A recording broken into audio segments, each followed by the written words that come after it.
world moves fast. Your workday, even faster. Pitching products, drafting reports, analyzing data. Microsoft 365 Copilot is your AI assistant for work. Built into Word, Excel, PowerPoint, and other Microsoft 365 apps you use. Helping you quickly write, analyze, create, and summarize.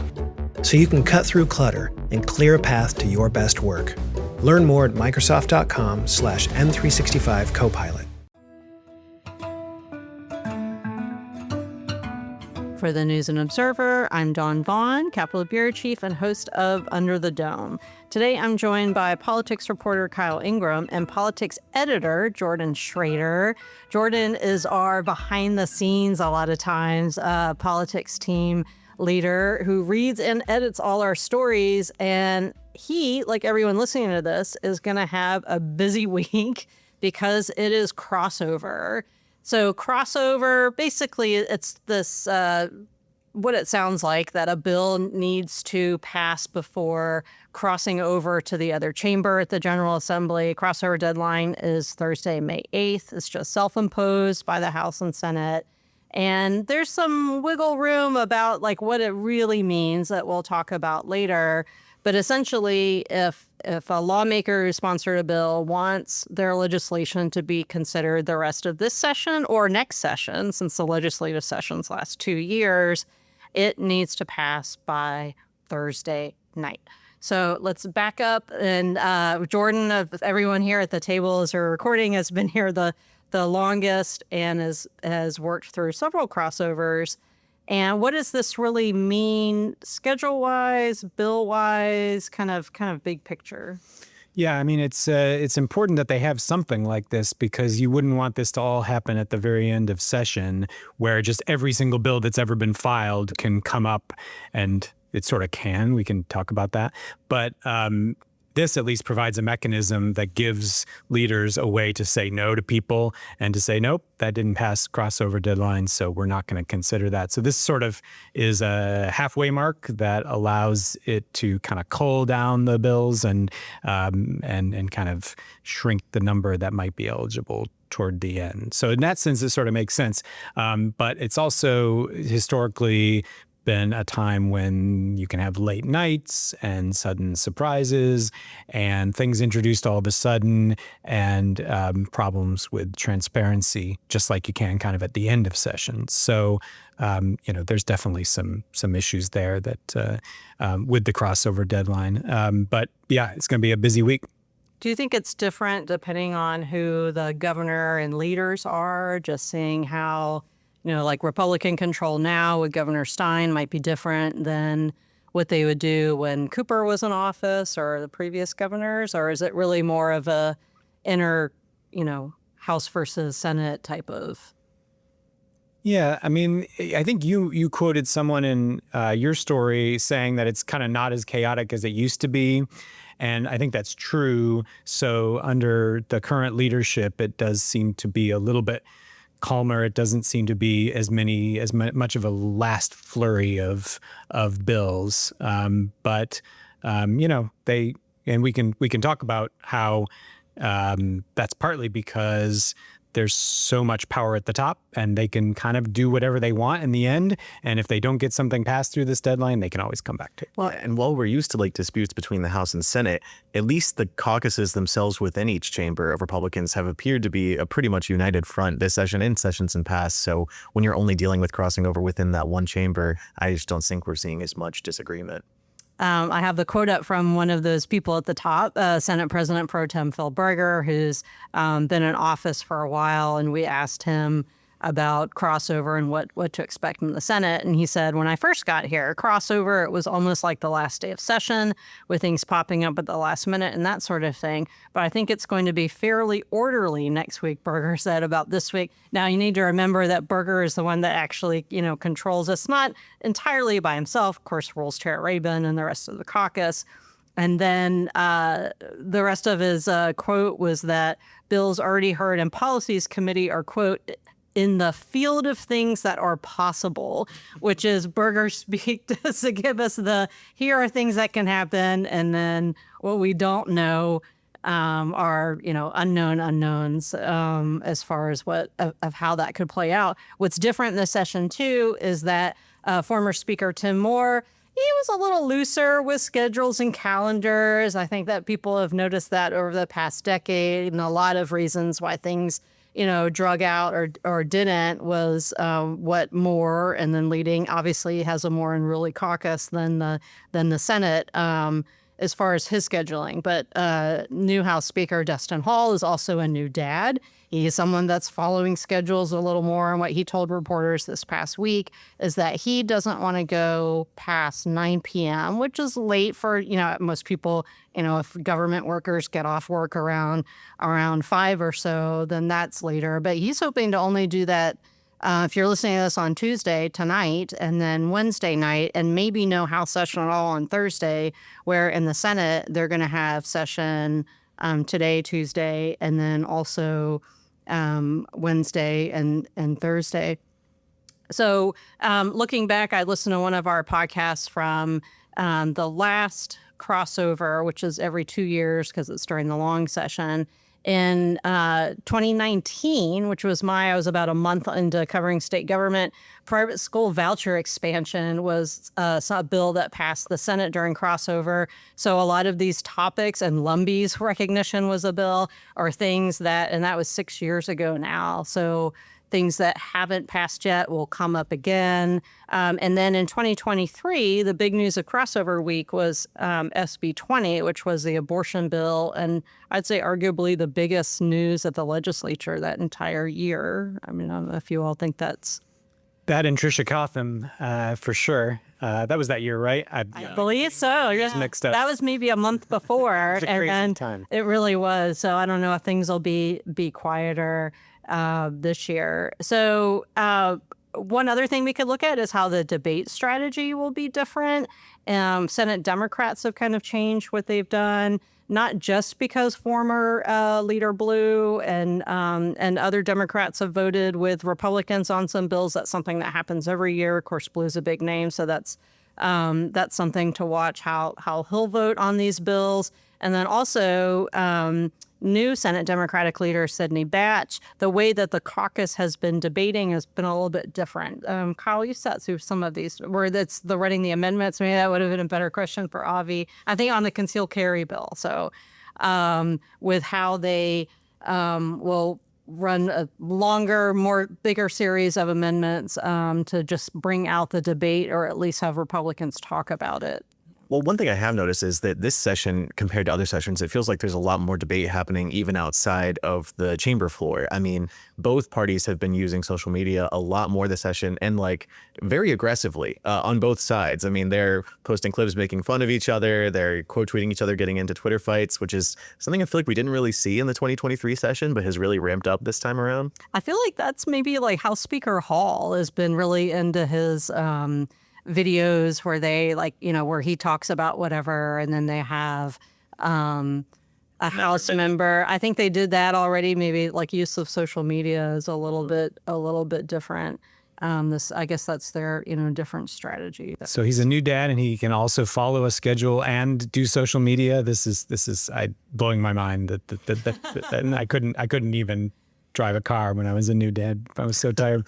What are you guys thinking what are you watching for when we get closer to the deadline? Because I'm thinking the DEI bill is probably going to be one of the big ones. Maybe it could be the bills related to hemp and kind of restricting gummies and other kinds of cannabis products, hemp products for young people, maybe restricting social media use by young people. Are there other things you're watching for? The big one I want to see what happens with this week is the new HB2, basically, because back in March, Senator Vicky Sawyer, Republican, filed what would be a similar bill to HB2, which was the transgender bathroom restrictions, and that hasn't moved since. It hasn't gone through committee or anything, so I don't know if that's going to be going anywhere. It does have a House companion bill that also hasn't moved, so maybe that signals that there is some agreement brewing there, but we'll have to see. It would, the whole point of crossover is it needs to pass at least one chamber, and we haven't seen medical marijuana on it all this session. And that I'd mentioned Senator Bill Rabin, the Senate Rules Chair. That's been his pretty singular issue that he's been pushing, and the House has been the problem. So, and passed anyway. So it makes sense that the Senate would pass it at some point, or however that'll come out, or if it's something about drugs and restrictions on kids' use. We've got to take a quick break. When we come back, we'll talk about what else we might see and what's already passed, so we know will be something that they'll take up in the weeks until the budget. We'll be right back. Protein is now at Starbucks, and it's never tasted so good. You can add protein cold foam to your favorite drink or try one of our new protein lattes or matcha. Try it today at Starbucks. You're listening to Under the Dome. I'm Capitol Bureau Chief Dawn Vaughan, here with politics editor Jordan Schrader and politics reporter Kyle Ingram. Before the break, we were going over things that we might see during crossover week. Wanted to add a few more. Casinos have not come up, and Senator Leader Berger has said that they're not coming up, but we'll see if there's some version of something, gambling adjacent anyway, which includes VLTs, which was something that had some support in the House. So it would make sense that that's something that they would push this week. I also feel like there would need to be something with education that maybe we haven't seen yet. I don't know if there's anything else to do with vouchers at this point, or just something that's out there that's somebody's priority that is some sort of committee chair that they want to make sure passes, or something that a budget chair says needs to pass if they want, something in their budget later. So let's talk about what bills have already passed. Jordan, you had mentioned DEI bill. There are different versions of these DEI bills out there, and it doesn't look like either chamber's on the same page. So I don't know if we'll see a final one. Well, I mean, they could do, come together and do a package that combines all of it together, or they could just individually pass all of them.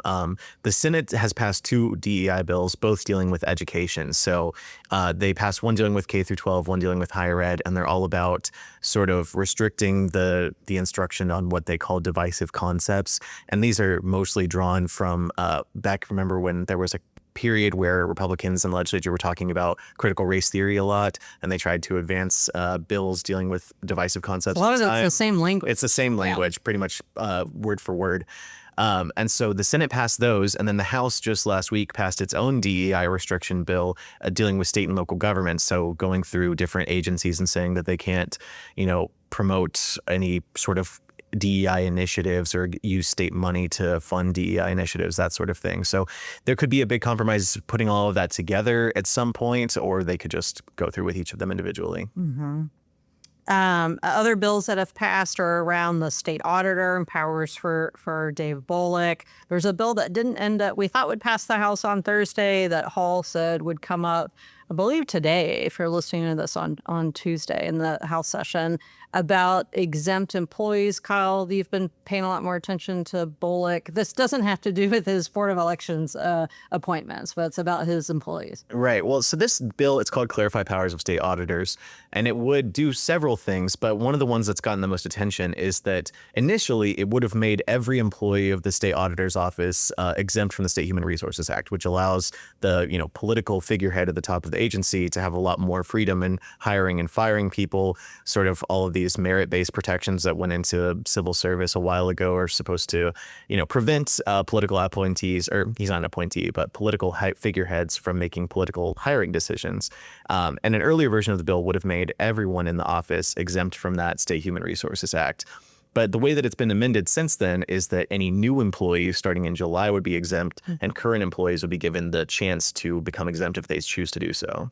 If you're a state employee listening to this, like SHRA and ESHRA, I remember having some very long-winded discussion about, can you actually break down what this means? One thing that it does, though, if you're exempt, is you can potentially make more money, or hiring is a little bit easier, but you also don't have those worker protections. Easier to get fired. Yeah. Right.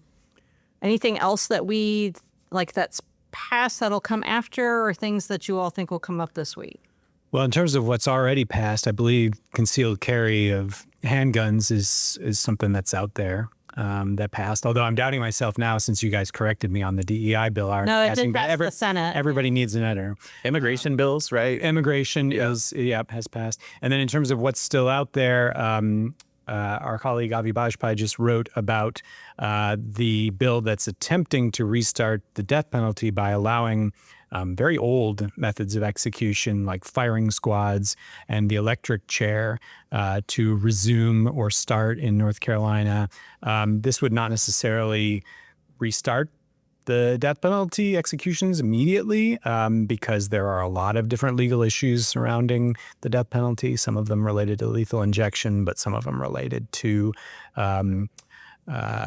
Racial Justice Act exonerations. There's just a lot out there. But that is one thing that if they pass that could move the state closer to restarting executions for the first time in about 20 years. I know the governor, of course, has pardon power, but does he also have a say over whether or not there is an execution in death penalty cases? Well, yeah, they actually, Speaker Hall raised that point in the story that we just published from Avi about how he seemed to be not quite committing on whether they would pass this death penalty bill. And he said that just as important as them passing something would be having a governor who is willing to go through with the execution. And so I think we would have to see. Republicans have been critical of Stein on the death penalty in the past. So we would have to see whether the Democratic governor and the Republican legislature would be able to make that happen if it ever gets there. Something else we should mention that we talked a little bit at the top of the show about none of this matters anyway, right? Yeah, I mean, crossover, yeah. I mean, it sort of matters because it definitely winnows down what we're talking about. But in the end, we have this method that we refer to as gut and amend, where they can take any old bill and replace the contents of another bill with it that's already passed crossover. And so you might find a bill about motorcycles or dentistry, and they strip it out. They put in something. Senate Bill 20 was one of those, right? Or am I misremembering? That was the abortion bill. The motorcycle, that was like from several years. There was a motorcycle abortion What was bill the dentistry bill? I'm not sure about dentistry. The Christmas tree bill is kind of what they say, where you just pile on everything. Oh, wasn't the Helene relief bill originally a dentistry bill? I might be wrong about that. But anyway, You might be right. They take bills that are unrelated and they put whatever the leadership wants in them and pass it through. Or they put things in the budget, or they say, well, this has budget impact, so it's still, because budget impact bills are not subject to crossover. And constitutional amendments are also not subject to crossover. So a variety of Local things. bills, I still to don't come. know. I'm not sure. I can't remember sure whether about local bills are so there's so many exceptions. Yeah. And I think Burker's pointed that out to reporters multiple times, where it'll be like, oh, is this going to happen? He's like, well, there are other ways for things to happen too. So all right. Well, it's going to be a crazy week. Gird yourself, everybody. Let's move on to our picks for headliner of the week. I'll go first because mine is related to crossover. I was saying that I had listened to one of our previous podcast episodes at crossover, and I had mentioned that then Speaker Moore had talked about how we can stop time. So my headliner of the week is the House clock.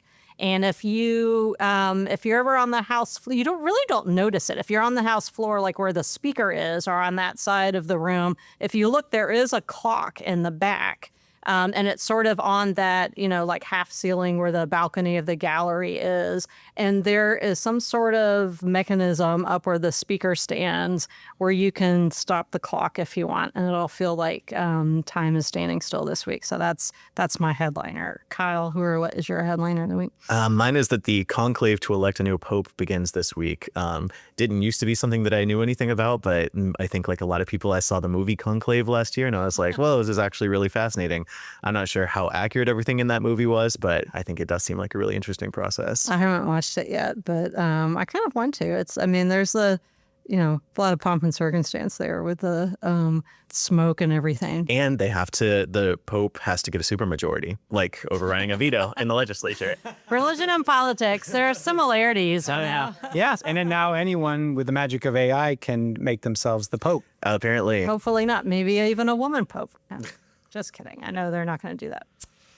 All right, Jordan, what is your headliner of the week?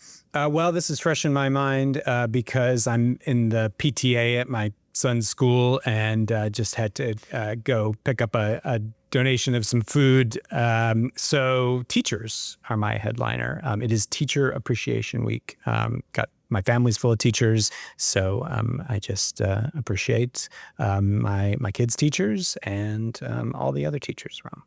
My son for National Honor Society needed to bring in like some teacher donations this week. So this isn't just crossover. This is a very busy time for parents, for teachers, with recognizing all the hard work that they do all the time. So I'll add to that. Thank you to teachers and to all the staff in our schools. So, all right. We are out of time for the News and Observer. I'm Dawn Vaughan with Kyle Ingram, Jordan Schrader, producer Laura Brache. Thank you for listening, and we'll talk to you next time. For more from our politics team, subscribe to the News and Observer at newsobserver.com/subscribe. Sign up for our political newsletter, also called Under the Dome, at newsobserver.com/newsletters. Thanks for listening.